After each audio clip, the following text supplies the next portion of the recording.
Yeah, Doe one, Rocky Mountain Sports Report, yeah, live and direct. Keep them shook, defend like Champ Bailey and Adam Foot, no joking. I'll block it out like Jokic, and now you see him blurry. Lost in the rain of threes from Jamal Murray. Oh, step up to the plate. Colorado landscape outstanding, reporting all the facts in. We out the park like black men, or better yet, Chuck Nasty. Cause RMS all his family built up, yeah, like Ed McCaffrey. And we only got one rule, in my orange and blue, a mile high salute. So while the rest is lacking, I'm on my goals like Sackett.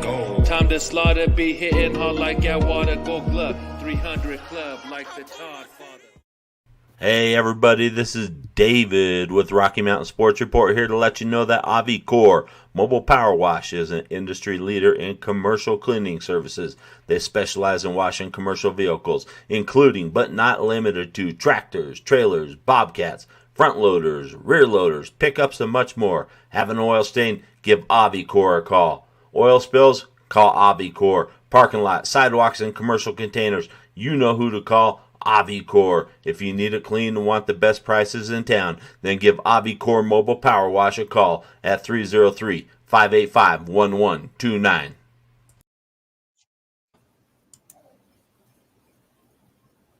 All right. Hey, good evening, everybody. This is David with Rocky Mountain Sports Report. I have Matt with us, and we are honored to have Josh Sisneros with the Southwest Soldiers football program. And I'm going to turn this over to Matt. Matt's going to go ahead and do an interview with him, and we'll take questions and stuff. So if you guys have any questions you want us to ask Josh, just shoot us your questions or whatever. All right, Matt, it's all yours. All right. How's it going, Josh? Pretty good, Matt. I appreciate you guys having me on today. It's a privilege to be on here. Oh, yeah, man. We're excited to have you. So just a little bit of background on you, if you wouldn't mind giving some of the followers that real quick, just kind of where you're at, head coach and director of youth sports for the Soldiers. If you just want to give a little bio on it real quick.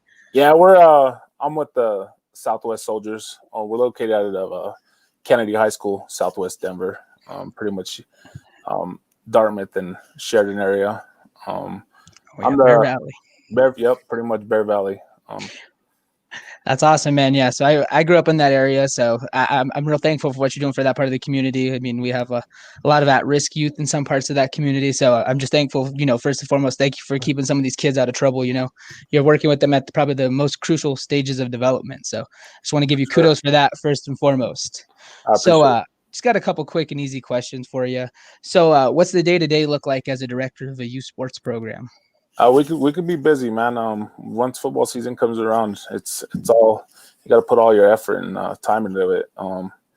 It's a great opportunity. You get involved with coaches, kids, parents. It takes everything, being a director, but being a head coach also, it takes a lot of time also during the football season. I take it. It's really important to me. Just like you said, it's real community stuff. I'll put all my effort into it. Oh, I can see it because you guys just came off of your team in general just came off an undefeated season, correct? Yeah, we did. My team we kicked some butt this year for sure. Oh yeah, man. That's the nice way to put it. Yeah, man. So that's really exciting. So what was because I know you and your family are all kind of involved in the Southwest Soldiers, correct? Yeah. Got Cisneros bloodlines running through it, correct? Right? For sure. My pops, John Sisneros, he started the Generals out of Kennedy. Him and a couple other guys started it. Then we parted ways with the Generals, and we started the Soldiers program. He started the Soldiers program, and he pretty much handed it off to Rob Lopez. He was the president. He was the president of the Soldiers, and he just stepped down last year and handed it off to me as the football director. So I've been the football director for a year so far, but I've been with them pretty much since they started. Okay. So what would you say was probably the most significant challenge you ran into developing a youth sports program in an at-risk area? It's finding the help. It all starts with the help. finding coaches, finding people that want to put the time in, and that's exactly pretty much what it is. It's time consuming. You gotta put in the time. You gotta dedicate yourself to showing up to meetings, because we have monthly meetings that we have to go to. If we miss, they could penalize us, and they could kick us out of the league. So we're with the JYFA. So it's Junior Youth Football Program. Okay. Yeah. So that's based out of Jefferson County, correct? Yeah. Yeah. Okay. That's awesome, man. Being a head coach, what do you think the best quality of a head coach is? The best quality of a head coach? Yeah, in your eyes. Just you got to represent the kids. You know what I mean? That I say it all the time. It's all about these kids. Yeah. It's really about building up the youth, we've mentioned it a couple of times. Yeah. So, as just to give a couple of the followers a little bit of background on myself, your dad actually coached me throughout high school, kept me out of a lot of trouble. So I have nothing but good praise for the Sisneros family and for the John F. Kennedy football program, and it's a real wonder what you guys are doing with the soldiers for sure. For sure. That's one of the guys I look up to. I seen him. Pretty much why I wanted to coach. I seen young guys like you look up to him, and damn, I want to do the same thing. You know what I mean? Our hearts are in the community. We like raising the youth up and starting over. You know what I mean? Like he started over with me, and man, it's great. Yeah, it really, like I said, football was an outlet for me, and I know it is for a lot of kids in that area. It's like I think I've said it about 100 times in just this last few minutes. I'm so stoked for what you guys are doing for the community. Another question is, so what would you say your offensive and defensive styles are? Who would you, what kind of game plans do you run? So we're old school, just like you said that we got that old school Sisneros. We love pounding the ball. You know what I mean? Okay, so Broncos offense, circa 1998 type of style, or what? Pretty much. We get double backs in the backfield, and we'll just pound this crap out of the ball. You know what I mean? We like to make that defense fold in that first and second quarter. You know what I mean? Then we start airing it out in the second. Yeah, I remember back in the day that was your dad's style for JV for sure. I remember that clear as day. Who would you say inspires you? First off, these kids inspire me. They get me going every day. I pretty much work with the youth on a daily. I work for a middle school right now, so these kids get me going. I say it all the time. They're our future. These kids are our future. If we don't do something with the youth right now, we're gonna be in trouble. So if you could make a percentage, 10% make a 10% change in some of these kids, you did something in life. Oh, absolutely. Yeah. Absolutely. And also, I mean, it's just fantastic what you guys are doing out there in that community. So I know you also did a stint as a high school coach. You followed in Dad's footsteps for a little while. What's the difference between coaching at the high school game and these youth kids? High school level, it's a lot more fast, way quicker than within the youth. A lot more discipline at the high school level. I was the JV head coach for Kennedy, and you gotta make a relationship with these kids, because some of these young kids they're coming into high school and they've never played a down in their life. So you got to make them love the sport first of all, because football, I say it all the time, sometimes it's not for everybody. You got to love it to play the game and to enjoy it.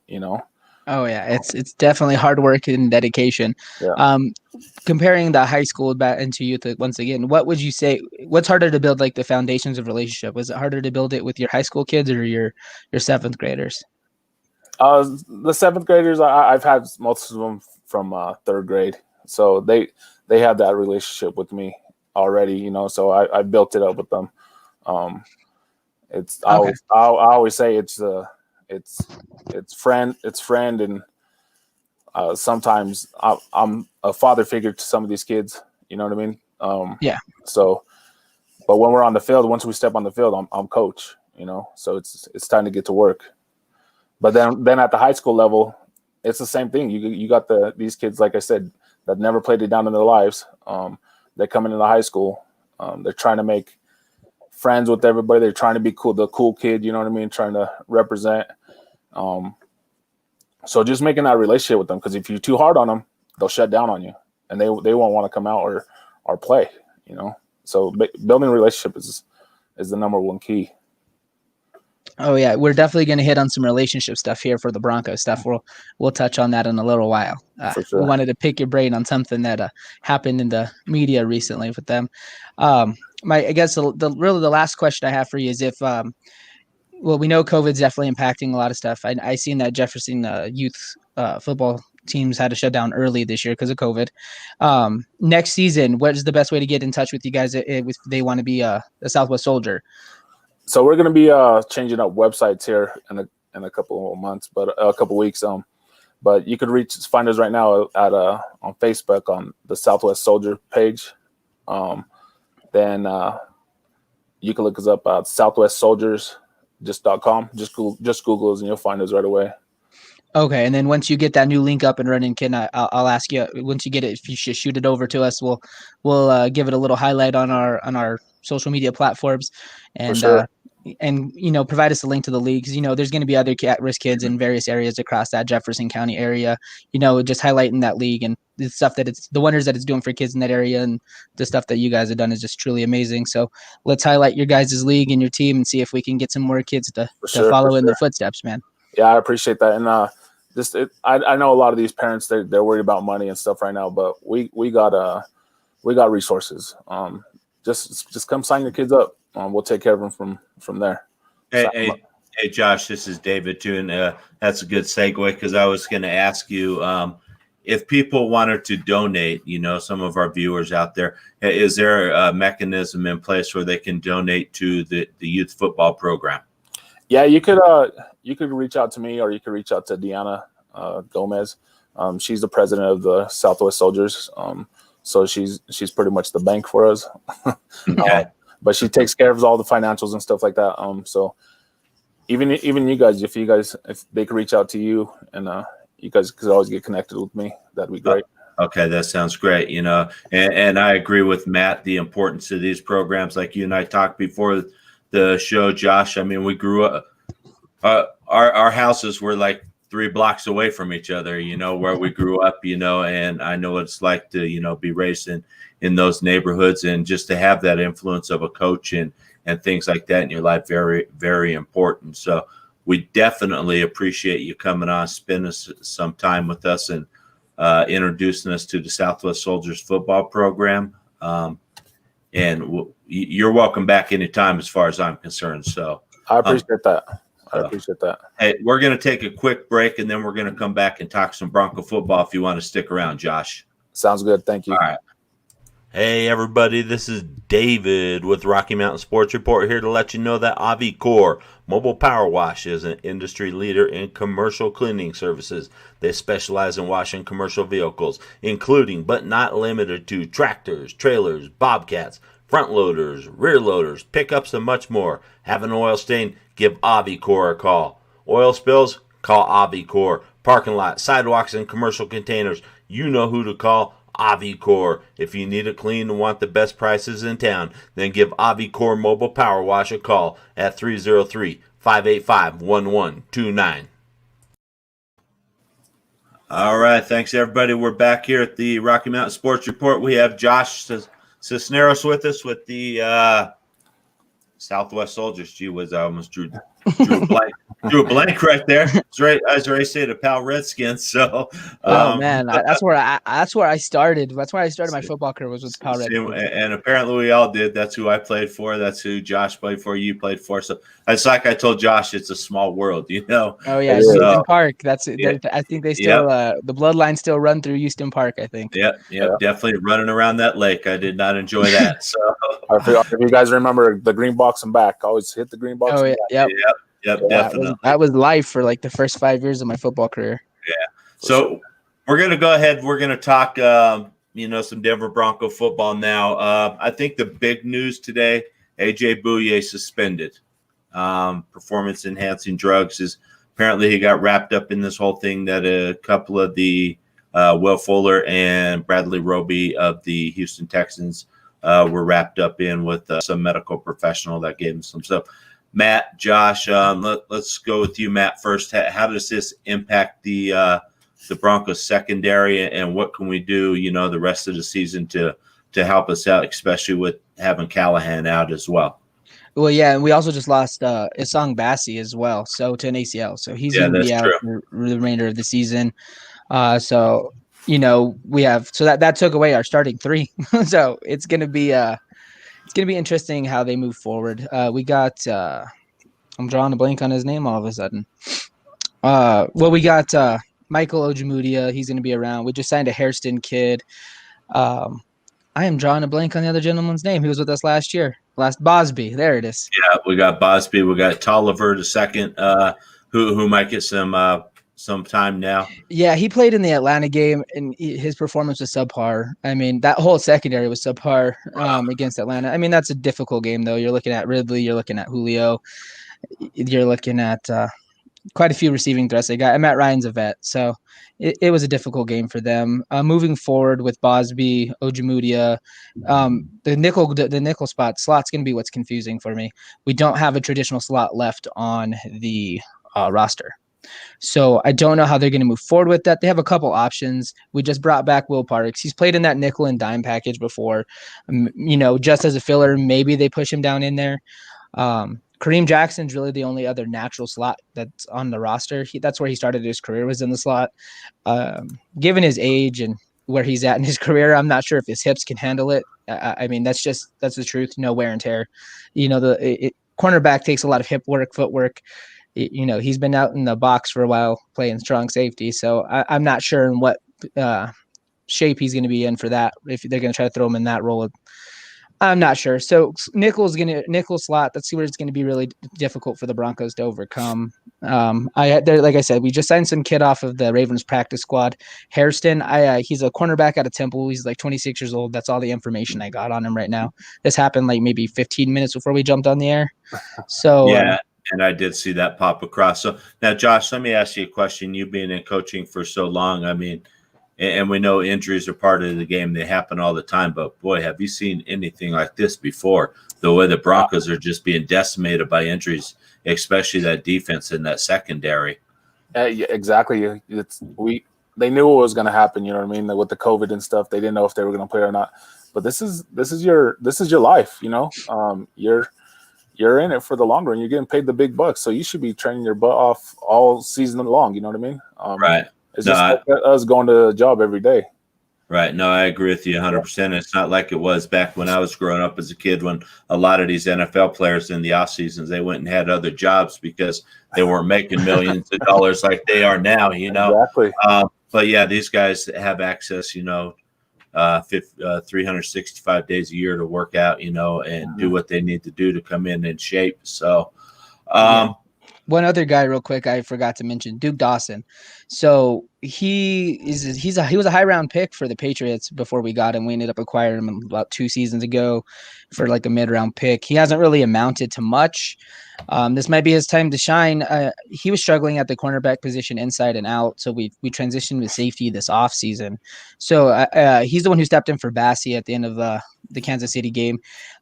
He played okay until that one play where Tyreek Hill burned him for 60 yards. Thankfully, the touchdown was called back. So, right. I mean, he's a potential option, but I mean, it's just going to be like a mix and match. Fangio's going to have to stay away from putting corners in the doghouse like he did against Atlanta. So he's going to have to. We don't have any more options. That's just the truth. So, yeah, I mean, no timeouts, Fange. No timeouts. And I'm sure you've told your kids this before, Josh. It's next man up, and that's just the mentality you have to take. You go out there and do your job. That's what right. That's right. That's what you practice for. That's what you train for. And when you get the opportunity, you need to go out there and take advantage of it. Sure. And we see down the line. Look at Terrell Davis, how he started off. Yeah, started off in the special teams unit, and I tell the boys, and I have one girl on my team, so I always got to say girl. But you got 11 on the field, but look at the sideline. you got about 6 or 7 more kids that want to play. So you better bust your butt to get it done. Yeah, you definitely do, and you're right. You have to stay on top of your game if you want to keep in there and keep your position. Because there's always somebody looking to take your job. And even at the youth level, I mean, youth sports are so much more competitive now than when I was growing up as a kid. So yeah, it's crazy how competitive they are.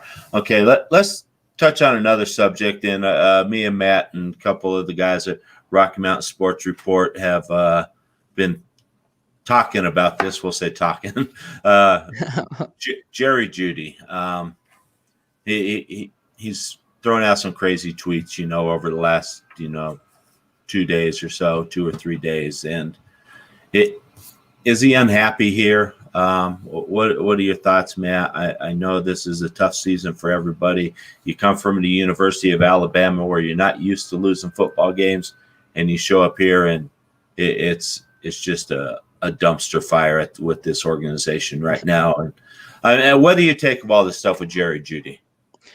So, I mean, it's a touchy subject. I mean, it's a tweet. It was pretty cryptic. I mean, the first one he put was, at least I got my cardio in. That just speaks to his frustrations. He wants the ball. He was used to getting the ball at Alabama. Like you said, he's used to that winning culture. And right now, coming off 5 consecutive losing seasons, we don't really have that culture. He's used to, at the collegiate level, pretty elite quarterback play for that level.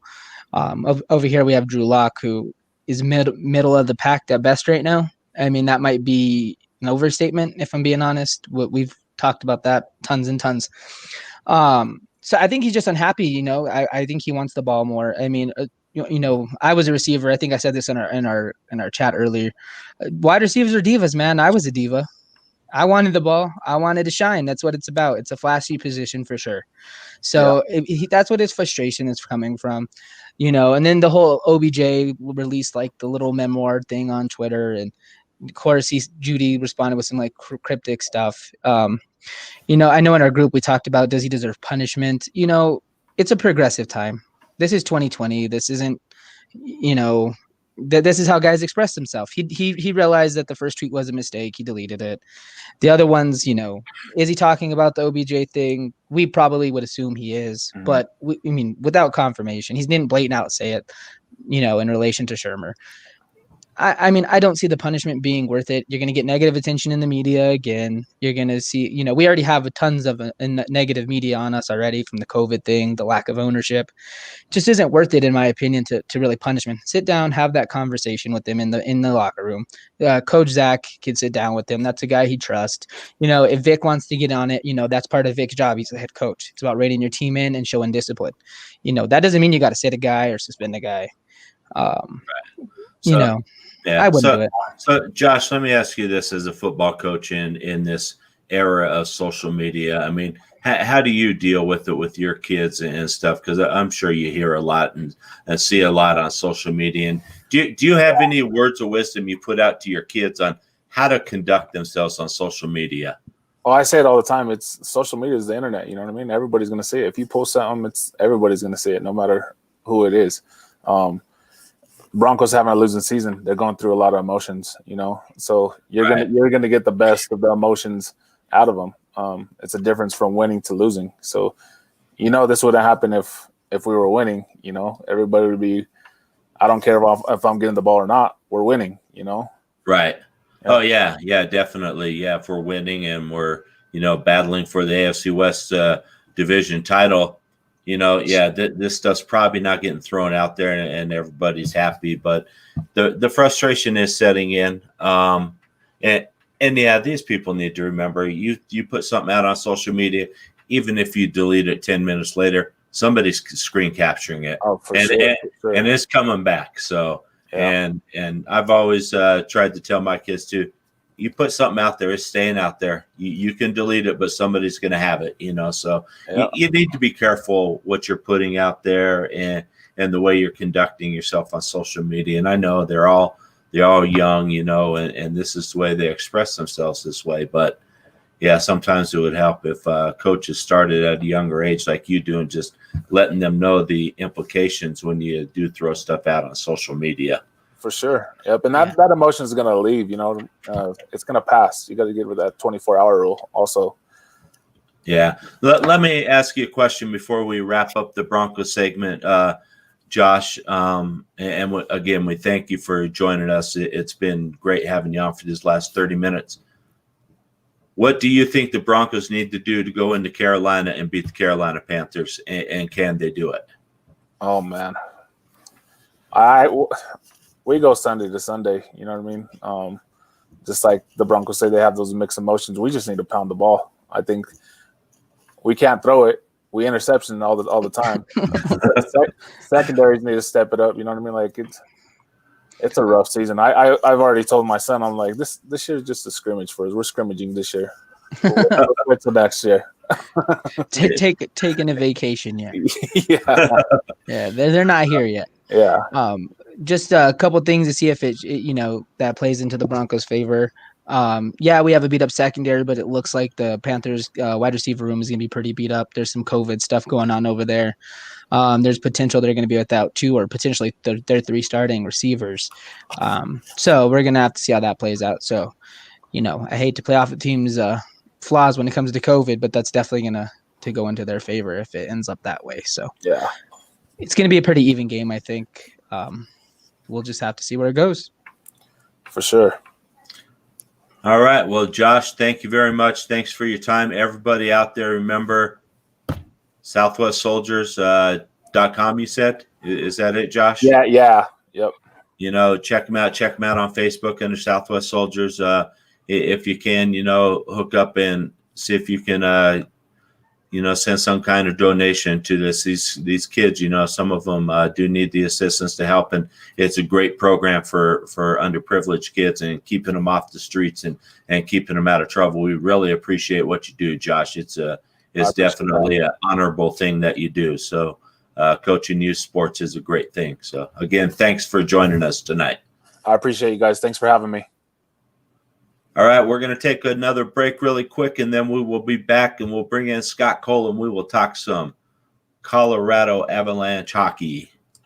Hey, everybody, this is David with Rocky Mountain Sports Report here to let you know that Avicor Mobile Power Wash is an industry leader in commercial cleaning services. They specialize in washing commercial vehicles, including but not limited to tractors, trailers, bobcats, front loaders, rear loaders, pickups, and much more. Have an oil stain? Give Avicor a call. Oil spills? Call Avicor. Parking lot, sidewalks, and commercial containers. You know who to call. Avicor. If you need it clean and want the best prices in town, then give Avicor Mobile Power Wash a call at 303-585-1129.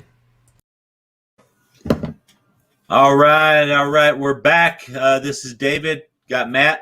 Scott is now joining us, our Colorado Avalanche team lead. Scott's been popping in and out with some technical difficulties. We will try to work through those. If you guys have any questions about the Colorado Avalanche, shoot them to us, and Scott will give you your answers. Scott, I'm going to really just turn this segment over to you. I know there's been a lot going on in hockey, the last, week or two, with talks and trying to get a season kicked off. Couple days have been busy. Yeah. Yeah. Why don't you go ahead and give us all an update where we're at and what you know right now?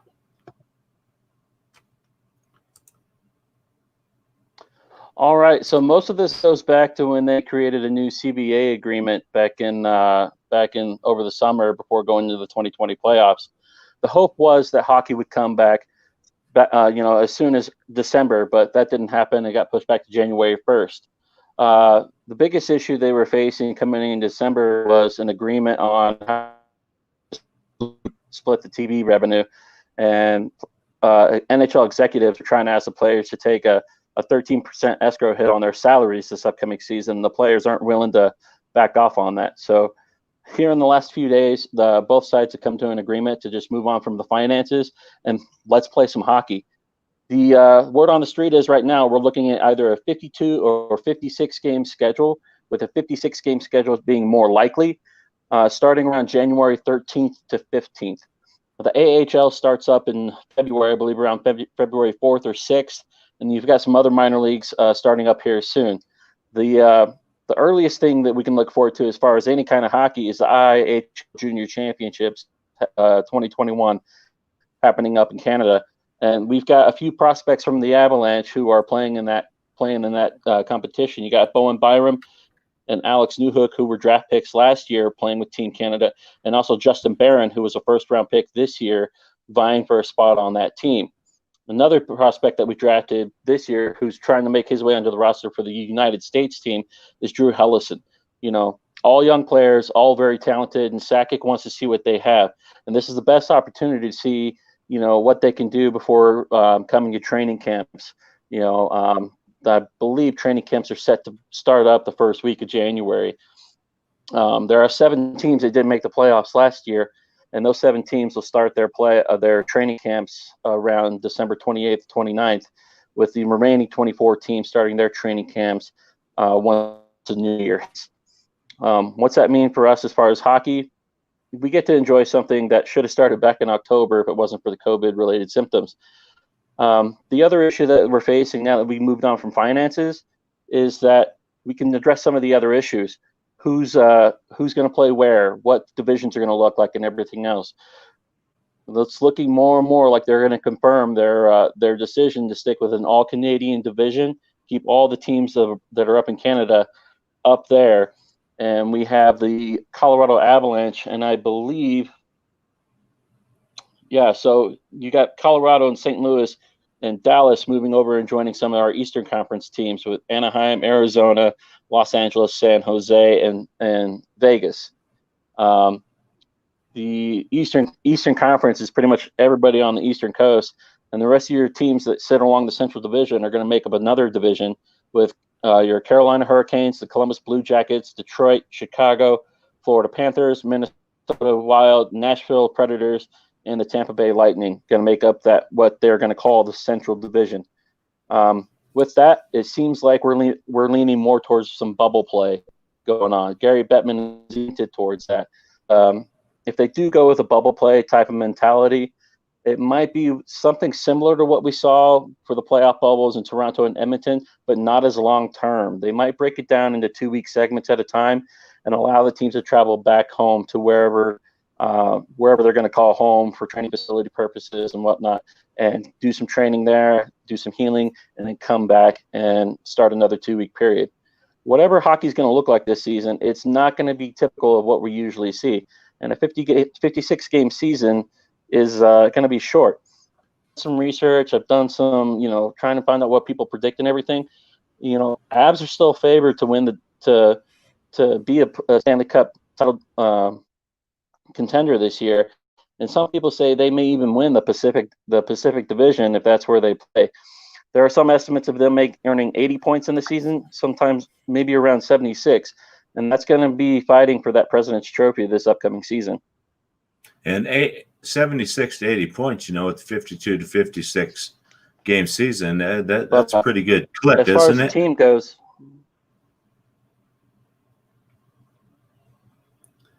Yeah, I think we just lost Scott. Hopefully we get him back. 56 games is still pretty good considering we usually play an 82-game season. Right. Yeah, and I'm talking about the team points, 76 to 80 points, getting that amount for a 56 game season, and that's a pretty good clip right there. You're talking about winning. You're talking about them winning roughly 35 to 40 of those 56 games, which is pretty damn impressive in my opinion. Yeah, definitely. We've got the talent on the team to do it. So if with the additions of Brandon Saad. Sorry. Oh, that's all right. Kind of bad connection, I guess. No, it happens. With the addition of Brandon Saad in the offseason and Devin Tays on the defensive line, you're bringing in a top 6 forward and you're bringing in a top pair defenseman as well. Okay. Hey, so in your opinion, if the Avs have a weakness, either a position or something, not enough line depth or something, what is the Avs weakness that you would point out? That's a tough one. That's a very, very tough one. And I think most people would point to goaltending probably being one of the bigger weaknesses. You've got Philip Grubauer and Paul Belfrancois, which have both suffered significant injuries in the past couple of seasons. That's part of the reason why the Avs kind of flushed out of the playoffs, is because we lost both our starting goaltenders and around Hutchinson that we picked up from Toronto last year. He's since been dropped, and I believe he's back in Toronto. So we're hoping that both of those goaltenders can stay healthy. There are talks of Jesus Atunen. I believe that's his name. He's a Finnish-born player playing for the Finland team.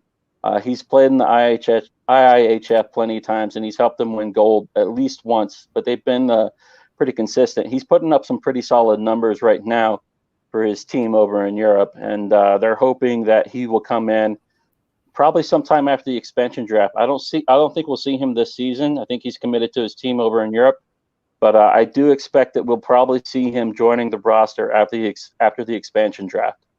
Okay. And surprise player. Do you got a surprise player on the team? Somebody that, is maybe going to have a breakout year, really just going to come out and everyone's going to be like, wow, where'd this come from?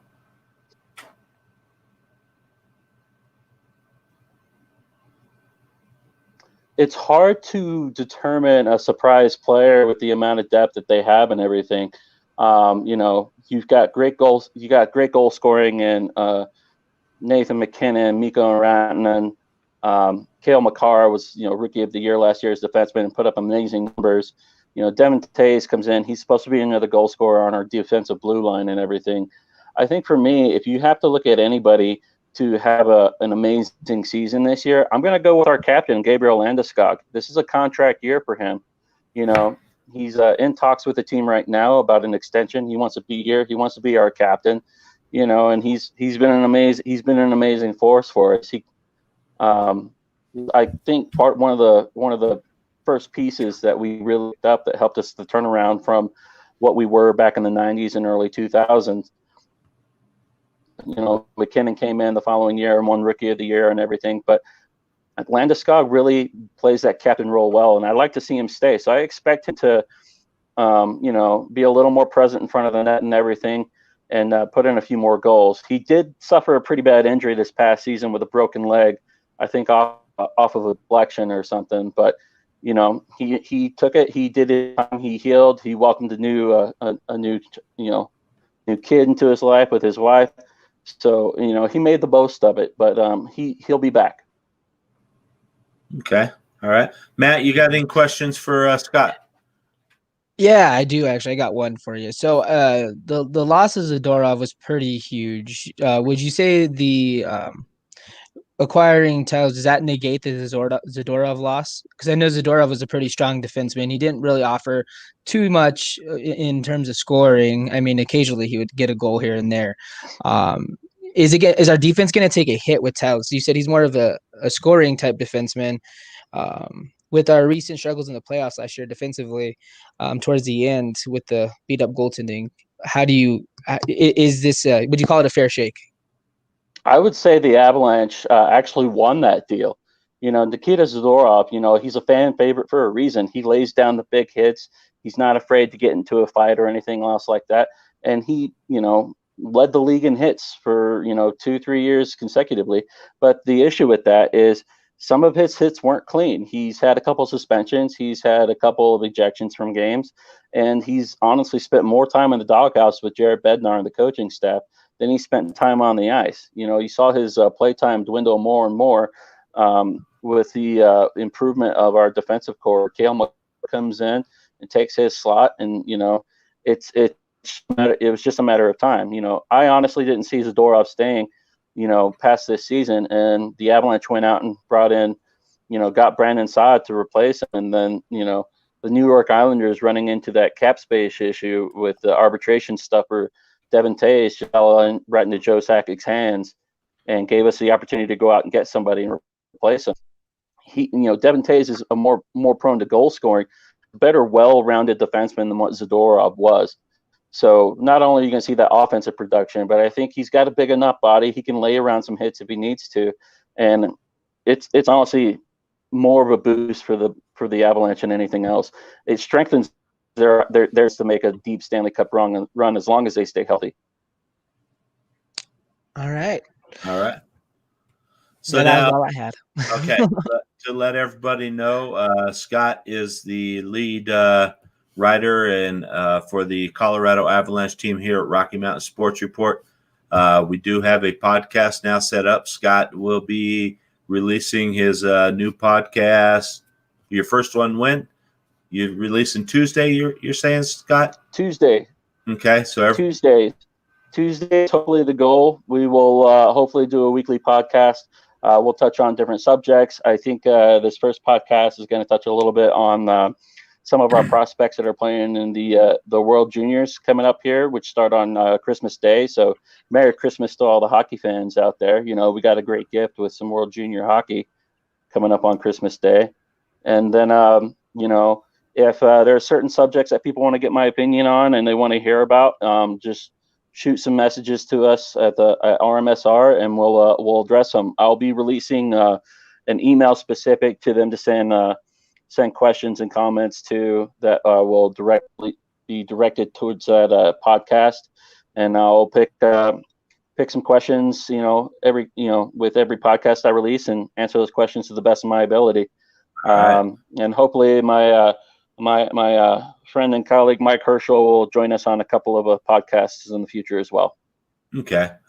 And people can also reach you on Twitter at King Cole Avs Rocks, correct?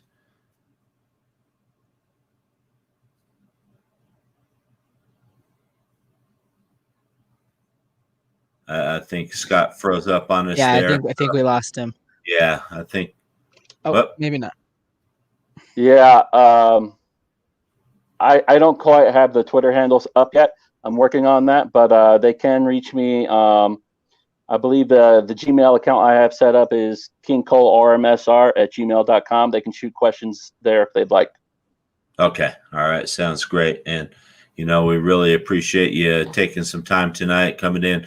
Now, for a non-casual hockey fan, is there anywhere where I can watch the Junior Worlds hockey? My best guess would be to find some streaming source. Not always of the legal variety. I use sportsurge.net for a lot of my streaming sources. They cover a lot of good hockey content.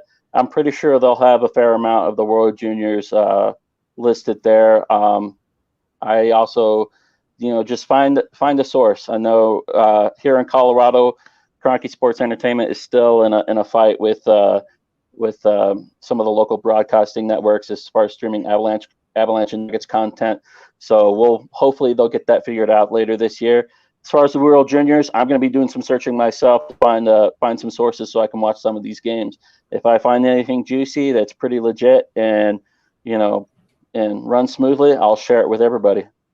Okay. And then one last thing for you. Speaking of the Kroenkes, how hard is it going to be for you to not call it the Pepsi Center?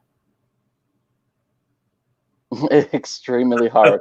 I've known it as a Pepsi Center the entire time. I mean, I get the new sponsorship with Ball Corp and everything, and I think what they're doing is great, trying to work on this recycling stuff and everything. But the jokes just roll off the tongue, for a lot of people. Ball Arena, if you say it fast enough, it's just not great. Somebody in the PR department didn't really research that when they were looking at new contracts for naming rights for what I call the Pepsi Center. So we'll get there. Yeah, we definitely will. We adopted Empower Field finally. I mean, some of us have at least, so it'll come eventually. Yeah, I still call it Mile High Stadium. So I'm with you there. It'll take me a while to get Pepsi Center out of my blood. So, while we're at it, let's just rename Coors Field. Oh, don't touch Coors Field. Leave that one alone. Leave it alone.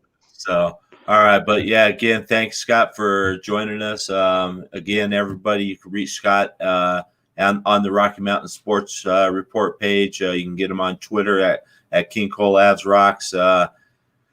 Just reach out to him, and if you have any Avs questions or anything, and he will be able to get you an answer or answer them for you. So we appreciate it, Scott, and you have a good night. And we're going to go ahead and run another ad, and then we'll be back with Alex to talk about some Denver Nuggets basketball. Thanks, Scott.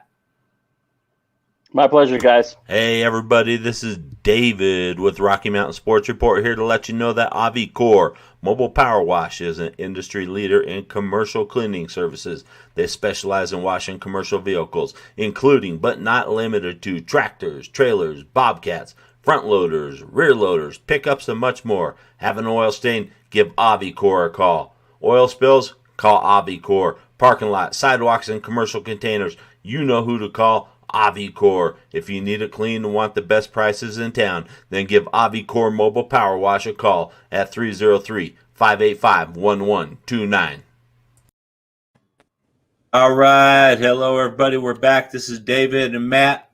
And we also got Alex. I don't know if Alex having camera issue. Are you there, Alex? Yeah, I'm here. I'm happy to be here. Thank you. Okay. All right. We just didn't know. Can't see your pretty face, so we just got your audio right now. So I don't know if that's on purpose or if you're having camera issues, but let's go ahead and get into it. Alex is one of the Denver Nuggets content writers for Rocky Mountain Sports Report, and he's done a couple articles over the last week or so. Would you say, Alex? It's been 2 weeks, 2 consecutive weeks, one every Tuesday so far. So okay, and your first one was on the Guard. guard position. The guard position. Okay, all right, and then your other one yesterday came out. Was it yesterday or today? I believe was the forward position. So, and then we got the centers coming out shortly. So, first thing, Nuggets start. I mean, quick. I mean, they start Saturday against the Golden State Warriors. I'm having some technical issues on my end. I'm barely able to hear you. So okay,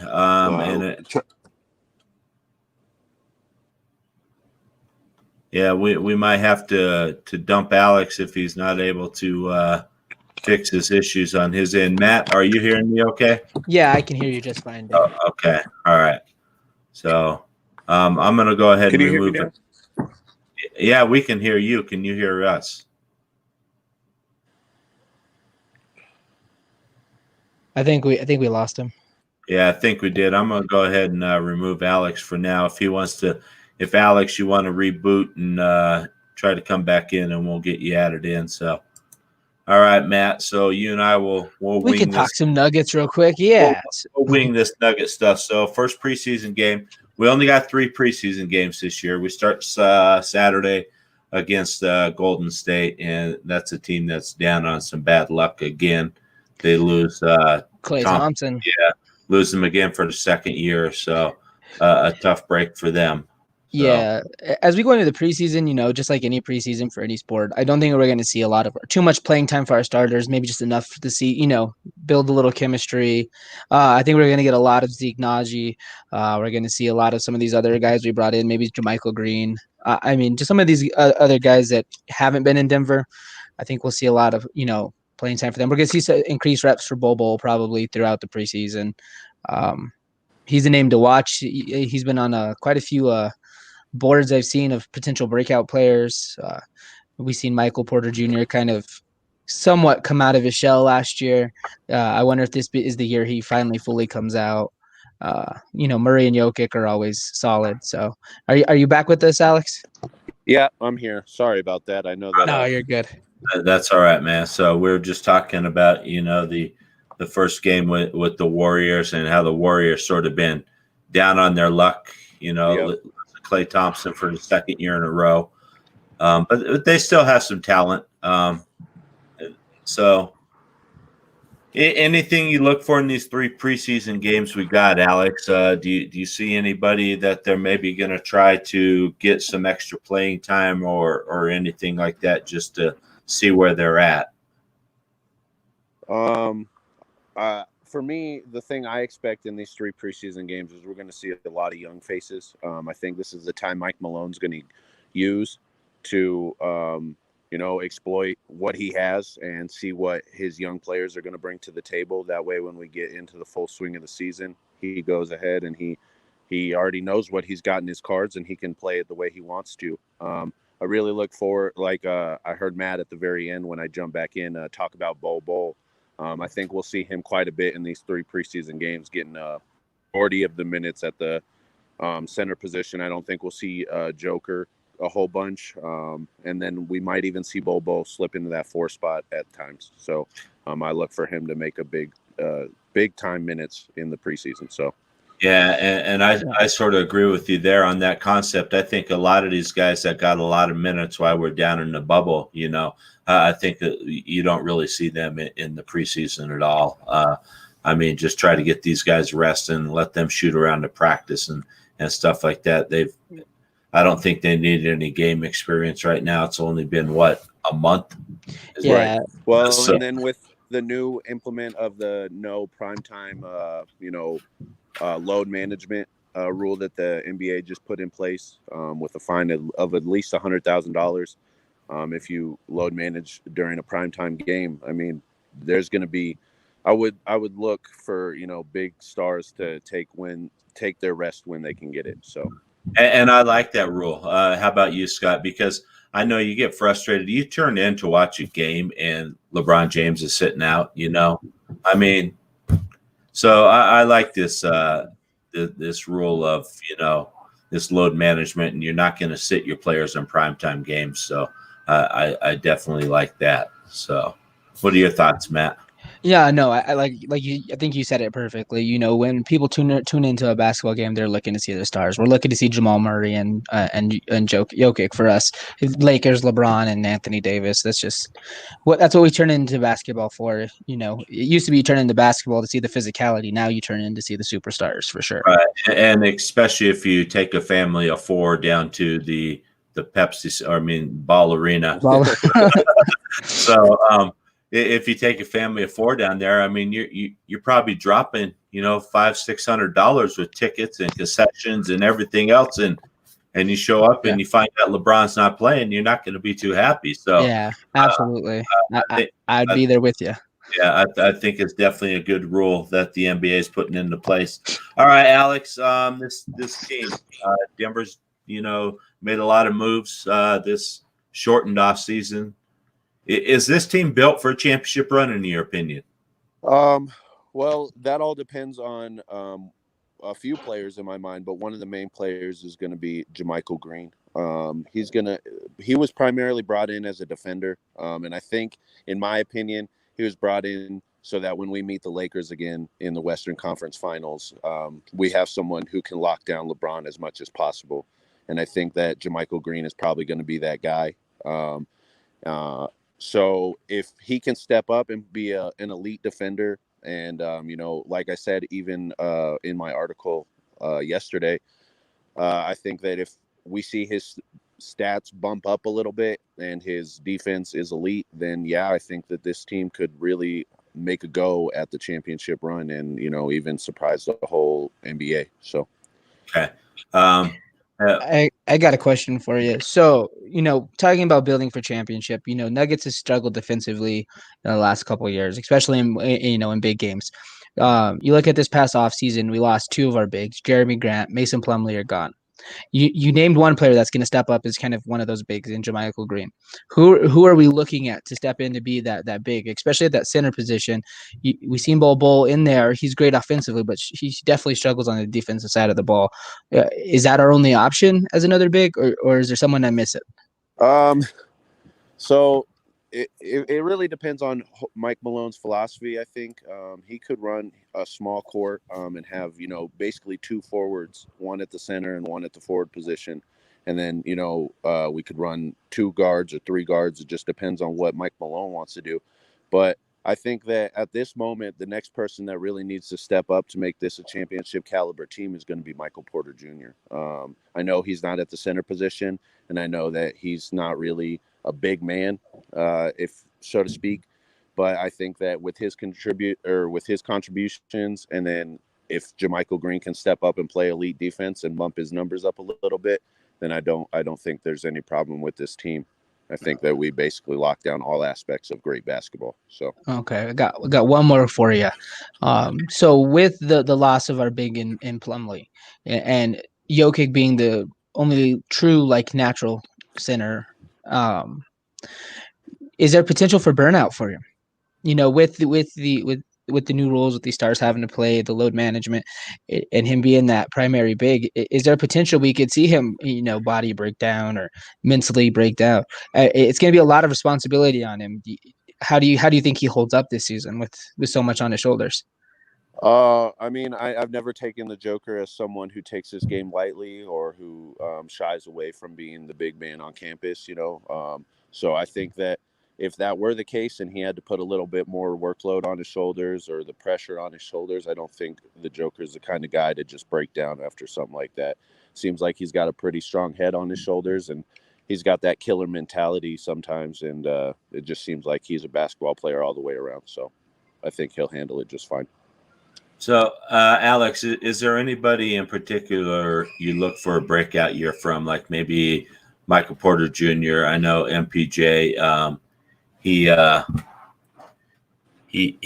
had some flashes down there in the bubble. I know he struggled before we went to the bubble, and then we got down there, and he really had some flashes. I mean, do you think he makes that leap from year one to year two? I mean, I know it's really his third year, but it's first year he pretty much sat out. So do you think he makes that leap, and is he a key contributor on this team? Well, see, that's the thing. Last year, we could not count on Michael Porter Jr. I know, like you said, he made his flashes. He had his times where he looked great. But I look for him this year to be that breakout player with the coaching of Mike Malone and the staff of the Denver Nuggets. I think that during this time, during the preseason, and as we work towards the postseason, we'll see Michael Porter Jr. become an ultimate player. Maybe not as good as Jamal Murray or Nikola Jokic, obviously, but he will be that third guy for us, I believe. And then another guy that I know he's a rookie and we just drafted him 22nd overall. I look for him, Zeke, to be a big part of this team later on in the year too when we get closer to postseason. So okay, all right. Now one last question before we head out here. I heard this on the radio last night, and I want to run it by you and by Matt. And I know you guys are probably going to scream at me for even asking this question. So, James Harden. James Harden has told Houston, either build a team around me or trade me. Mm-hmm. So I'm gonna pose two questions to you. One is James Harden, would he fit in this system here? And two, would you give up multiple players to include Michael Porter Jr., Gary Harris, and Will Barton to obtain James Harden and make a run at a championship? All right. So I'm going to start off with the first question. You asked me, would he fit in here? And the plain answer is no. Last year, Houston ran the most ISOs in the league. And that's just not the type of team Denver is here. We play team basketball, and we saw what happened when James Harden was forced to play team basketball. He basically just didn't do it. So to kind of answer your second question with the first question, would I think it was worth it to trade, all those guys, Michael Porter Jr., Gary Harris, and I think you mentioned Torrey Craig, right? I know, Will Barton. Will Barton, I'm sorry. We already traded away Torrey Craig. I'm sorry. But I don't think it would be worth it to give up three guys who were, big key players in our roster last year who stepped on the court and, gave us some pretty good minutes and got us to a point where we had a chance to go win the Western Conference championship. I just don't think it's real to, trade off three guys for one who could possibly make your team have a worse situation. Yeah. So. Okay. All right, Matt, same thing to you, and then we will wrap it up. All right. So I'm going to agree with Alex on the majority of what he just said. James Harden is a me first type of player, and that's really not the culture that Mike Malone's established here. We got a young core. I mean, look at Jokic. Jokic's our star, but half the time, some games he's putting up 40 points. Sometimes he's putting up double digits in assists. He's a team player. You look at Jamal Murray, same thing. We've built this young core where no one is trying to outshine the other one to be the star. It's about playing good team basketball, and that's how we've been successful. If you trade away some of these core members to bring in Harden, I think we'd have a major setback. even if the return isn't worth it, it just disrupts culture too much. James Harden doesn't play in Mike Malone's. He doesn't fit into Mike Malone's belief system. It's just not worth it. Harden's a great player, but he's not for Denver. Okay. All right. And I agree. I just wanted to throw that out there. I heard it on the radio last night, and I just thought it was an interesting topic. So one last thing from each of you. Least appreciate a player on the Nuggets team. I'm going to go Gary Harris. Me go first. In my opinion, it's probably going to be. I'd probably go Gary Harris.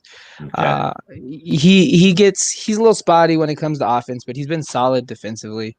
Yep, took the words right out of my mouth.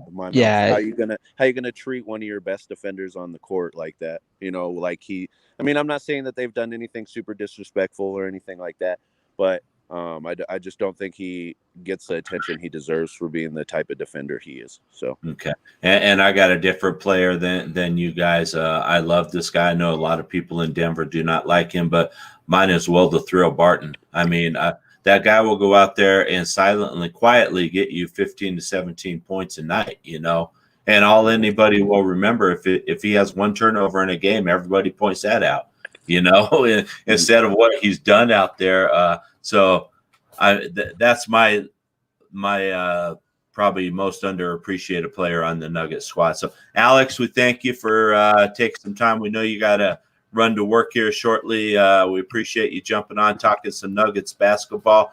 Let everybody know the Rocky Mountain Sports Report Denver Nuggets podcast is set up. It's on Anchor and Spotify. It'll be distributed to other platforms as well. Look for Alex and possibly John, the other Nuggets writer, to start producing some Nuggets podcast and putting them out there for your listening enjoyment. So head on over there to Anchor or Spotify, get signed up, follow them, and hopefully they'll have some stuff out soon. Alex, you have a great night. Matt, thanks as always for joining in. It's been fun. You got any parting shots? Yeah, I do. So I just want to highlight a couple things for the followers. So first things first, we're always looking at trying to really promote local businesses here in Colorado, small business. And we know with the times right now and COVID impacting so many people, some of these small business, if you guys are looking for some really, cheap advertising, we have really great promotions. Please reach out to me. We want to promote you guys as much as we can. You've seen the Avicor ad running several times today. We have similar formats through several different shows. We're going to be highlighting advertisement through podcasts, through our social media pages. We really just, like I said, we really want to build this community back up. So many counties have been hit here in Colorado. So please reach out to me. My email's scrolling across the bottom right now as I speak. You can also private message me through Facebook. My phone number is also attached to our Rocky Mountain Sports Report page. So any way you want to get a hold of me, we have some great deals for you guys. We're also working on some merch. So if there's any local shops out there who have some decent rates for us, please get in contact with me as well. We really want to start building our brand, and that's the number one way to do it. All right. Well, thanks for that. Alex, thanks a lot. You have a good night. Matt, you have a good night. And everybody out there, have a great night. You got something, Alex? Yeah, could I part ways with one thing? So just look next week for my last article, of the 3-piece article of the roster breakdown for the Denver Nuggets. It's all going to be about mainly Nikola Jokic and Bol. So we'll see what that has in store for us. All right. Basically all I got. Sounds great. Looking forward to it. Everybody out there watching, have a great night. And we will see you Sunday morning, the three of us. We'll see you for Bronco pregame show at 10 a.m. So everybody have a good rest of the week, and we will see you Sunday. Sounds like a plan. We'll talk to you guys later.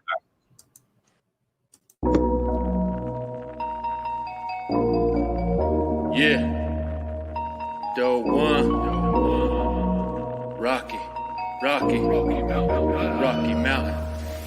Rocky Mountain Sports Report, yeah, live and direct. Keep them shook, defend like Bailey, and Adam Foot, no joking. I'll block it out like Jokic, and now you see.